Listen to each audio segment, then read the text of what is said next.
Alors, nous voilà dans le deuxième module de cette formation sur l'Internet des objets et je vais vous parler du business model des objets connectés. Alors, avant d'attaquer par le business model, c'est-à-dire finalement la façon dont on va pouvoir tirer un bénéfice financier de l'utilisation des objets connectés et d'une solution connectée, eh bien, je vais vous parler du modèle de coût. Alors, c'est important de parler du modèle de coût car le modèle de coût va imposer certains business models et empêcher d'en utiliser d'autres. Alors en termes de modèle de coût, eh bien, il faut comprendre que quand on parle d'Internet des objets, il y a une question qui est celle de l'objet et il y a celle du service associé qui vient de la partie Internet en fait de cet objet-là. Et malheureusement, on a trop tendance à considérer uniquement la vision objet. Alors, dans le monde de l'Internet des objets, on trouve deux grands secteurs, deux types d'activités, ce qu'on appelle les device makers, les gens qui fabriquent des objets et qui ont plus un business model qui est orienté objet, parce qu'ils ne s'intéressent qu'à la fabrication et à la commercialisation d'objets connectés comme s'il s'agissait de produits. Mais comme nous l'avons vu, c'est très réducteur, car la valeur est dans la création d'un service connecté. Et donc la deuxième catégorie sont les service providers, et donc ces service providers vont avoir un modèle de coût différent. Quand dans votre entreprise, vous utilisez les objets que vous achetez sur le marché pour les intégrer dans une solution connectée, vous êtes en quelque sorte un service provider, mais peut-être que vous ne facturez pas ce service à votre entreprise, à vous-même, mais que ce service vous rapporte des revenus parce qu'il permet d'optimiser la production, d'améliorer la supply chain, d'améliorer la relation commerciale, comme nous l'avons vu précédemment. Alors, le modèle de coût peut se décomposer en trois parties qui correspondent aux trois parties que nous avons vues dans une solution connectée.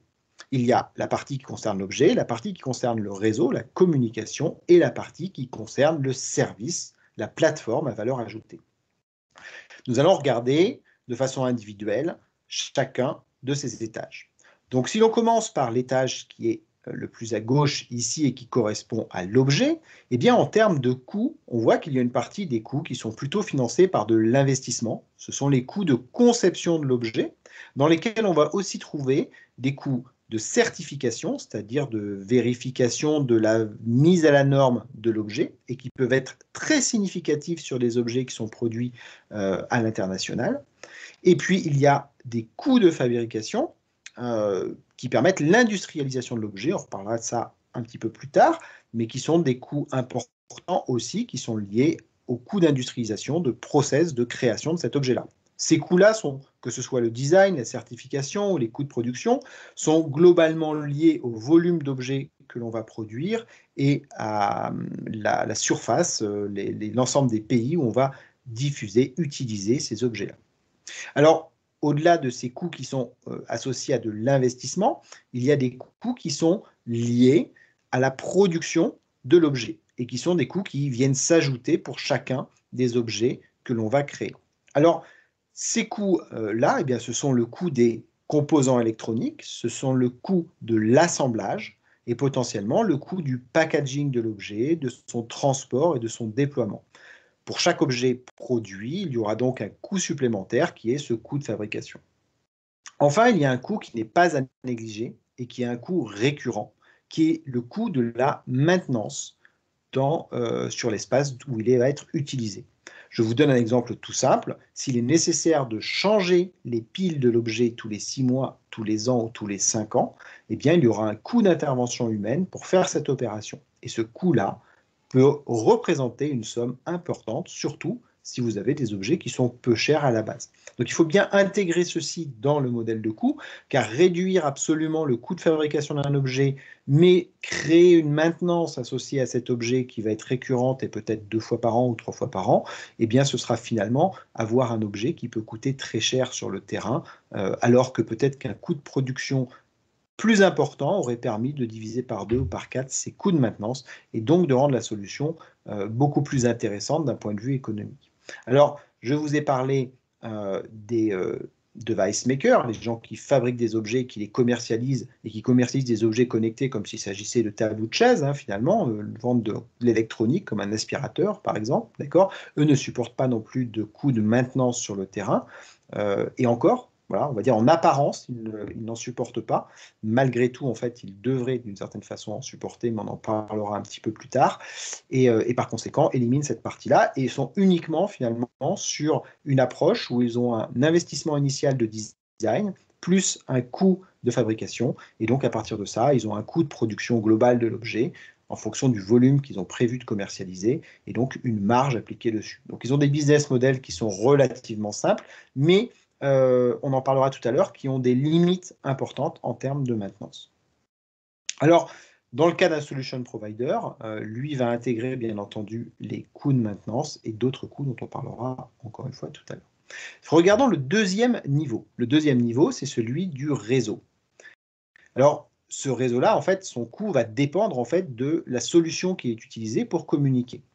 Si l'on est dans le cas d'un réseau qui utilise le réseau du téléphone, qui passe par Bluetooth, par exemple, eh bien, on va être sur un réseau qui ne présente pas spécifiquement de coût d'usage, ou en tout cas, il y a un coût caché, qui est le coût de l'abonnement téléphonique de l'utilisateur. Mais il est caché dans le sens où le Bluetooth lui-même n'a pas de coût supplémentaire en termes de communication.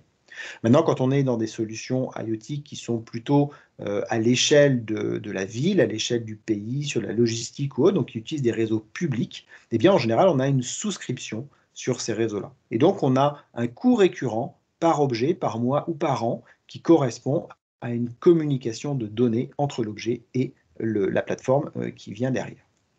Alors, dans le cas où on utilise un réseau privé, ce qui peut aussi arriver si par exemple on s'occupe de déploiement dans une smart city ou dans du smart home, smart building, eh bien là on peut avoir recours à un réseau qui est installé par le solution provider. Et donc dans ce cas-là, il n'y aura pas de coût de communication, mais il y aura un investissement initial pour placer les antennes, le réseau sur ces bâtiments ou dans cette zone, et puis ensuite il y aura des coûts pour maintenir ce réseau privé, puisqu'il faut changer le matériel de temps en temps, il consomme de l'énergie, il consomme en général de la communication, et donc on a un certain nombre de coûts récurrents dont il faut tenir compte, là encore, sur cette étape-là. La partie qui est la plus finalement importante dans le cas d'un service provider et qui va complètement changer le modèle de coût par rapport à un device maker, eh bien c'est la partie qui est à droite et qui concerne la plateforme. La plateforme, c'est la partie informatique qui va transformer la donnée brute qui vient du capteur en une donnée à valeur ajoutée. C'est-à-dire que c'est finalement la raffinerie des données qui va permettre d'extraire la valeur. Donc cette plateforme, elle est dans le cœur de la création de valeur. Elle est primordiale. Et elle aussi, eh bien, c'est un développement informatique spécifique qui entraîne un investissement qui se fait sous forme de développement d'applications, développement mobile, architecture de l'application, et ainsi de suite. Alors, il y a un coût one-shot pour créer cette application, mais il y a derrière quelque chose de très important que l'on oublie malheureusement très souvent quand on fait les modèles de l'IoT, c'est les coûts récurrents de maintenance et d'amélioration de la plateforme. Il faut bien comprendre que cette plateforme-là, elle est faite pour raffiner de la donnée et que plus l'on va apprendre sur la donnée et plus on aura envie de continuer à la raffiner parce qu'on va trouver de plus en plus de valeur. Et donc, il est important de maintenir un développement continu sur cette plateforme de service-là. Et donc, la partie de maintenance logicielle qui se situe ici au milieu de la partie droite concernant cette plateforme, eh bien, elle est critique, primordiale, mais elle est aussi relativement importante. Et donc, il est important de bien la considérer. Enfin, il y a tous les coûts du quotidien qui sont liés au fait de faire fonctionner cette plateforme et qui sont les serveurs qui permettent de stocker les données, de traiter les données qui sont reçues. Il y a toutes les opérations de maintenance habituelles et un point qu'il ne faut pas négliger, c'est le support de l'utilisateur. Car quand un objet, une solution connectée est déployée sur le terrain, elle est en interaction avec des utilisateurs qui vont l'installer, qui vont peut-être faire des opérations de maintenance dessus, qui vont devoir peut-être s'assurer que les données remontent bien régulièrement et qui donc vont avoir des questions, beaucoup de questions et des questions techniques. Et ça, c'est un élément qu'il faut aussi prendre en compte dans le modèle de coût.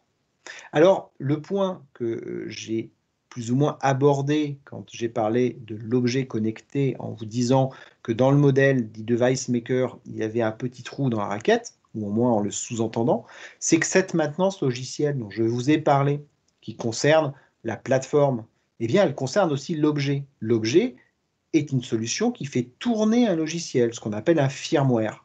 Et ce logiciel doit aussi être maintenu. Alors, en général, il est maintenu à une fréquence, à un rythme qui est moins important que la plateforme principale qui fait le raffinement des données. Mais malgré tout, il doit être maintenu pour corriger des problèmes de sécurité, pour corriger des bugs, pour améliorer sa performance énergétique ou sa performance de captation de données. Et si l'on ne fait pas cette opération de maintenance, eh bien indéniablement, au bout d'un certain temps, on aura soit un objet qui a des défauts de sécurité, soit un objet qui n'est pas optimum sur le marché. Alors quand on est un device maker et que l'on fabrique un objet dans le but de le revendre avec une marge sur un coût de production, eh bien malheureusement, il est très rare que l'on intègre dans son business model ces coûts de maintenance logicielle de l'objet. Et ça pose un problème sur ce type d'objet qui, sur le marché, vont être souvent un peu pauvres en fonctionnalité, un peu légers en sécurité, et ainsi de suite. Donc il faut faire attention quand on intègre ce type d'objet, de bien connaître la politique de maintenance du logiciel embarqué qui est fourni par le fabricant de l'objet, et de bien s'assurer qu'il y ait des mises à jour régulières, et comprendre le cas échéant que peut-être il y aura aussi des coûts réguliers à payer par objet pour arriver à supporter cette maintenance et s'assurer que le système fonctionne. Voilà. Donc ça, ce sont des points qui sont importants, qui font d'une certaine façon partie du field maintenance, car s'il y a des mises à jour sur le micrologiciel des objets, eh bien, il faudra aussi, sur le terrain, aller s'assurer que ces objets sont bien mis à jour. Et ceci peut passer par des opérations manuelles. Alors vous voyez que le modèle de coût d'une solution IoT est un modèle qui est quand même relativement complexe, avec différentes dimensions, que ce soit dans de l'investissement initial, dans de l'investissement régulier, ou que ce soit au travers de coûts de fonctionnement récurrents.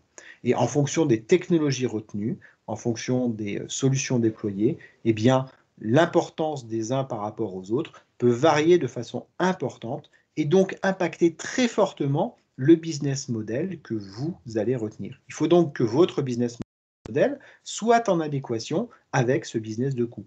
Ce que je dirais autrement, si vous avez un business de coût qui représente des coûts récurrents sur chaque objet déployé sur le terrain, eh bien, il faudra que chaque objet ait un business model qui rapporte de façon récurrente des revenus lui aussi, sinon, à un moment, eh bien, vous allez détruire de la valeur à chaque semaine ou chaque mois supplémentaire où l'objet va être sur le terrain. Et ce n'est pas l'objectif. L'objectif, c'est bien au contraire de générer de plus en plus de valeur au fur et à mesure que l'objet est sur le terrain déployé et nous ramène tout un tas de nouvelles données intéressantes.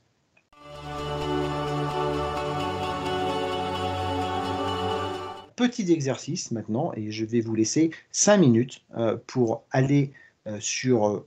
alors, je vais vous proposer d'aller sur Amazon, mais si vous voulez sur un autre site un peu équivalent, je n'ai pas de problème avec ça, mais pour prendre Amazon, je vous donne comme objectif de regarder ce que vous pouvez trouver comme modèle de caméra de vidéosurveillance et de regarder en fonction des prix qui sont pratiqués le type de business model qui est associé à ces solutions-là. Est-ce qu'il s'agit d'objets vendus sous la forme d'un device maker qui fabrique l'objet, le vend et on n'entend plus parler globalement? Est-ce qu'il s'agit d'une solution connectée? Est-ce que cette solution connectée fonctionne avec une souscription récurrente? Est-ce que cette solution connectée a trouvé une autre approche pour couvrir des coûts récurrents? Eh bien, je vous invite à faire une recherche et à trouver des solutions de vidéosurveillance qui recoupent différents des business models dont je vous ai parlé à l'instant.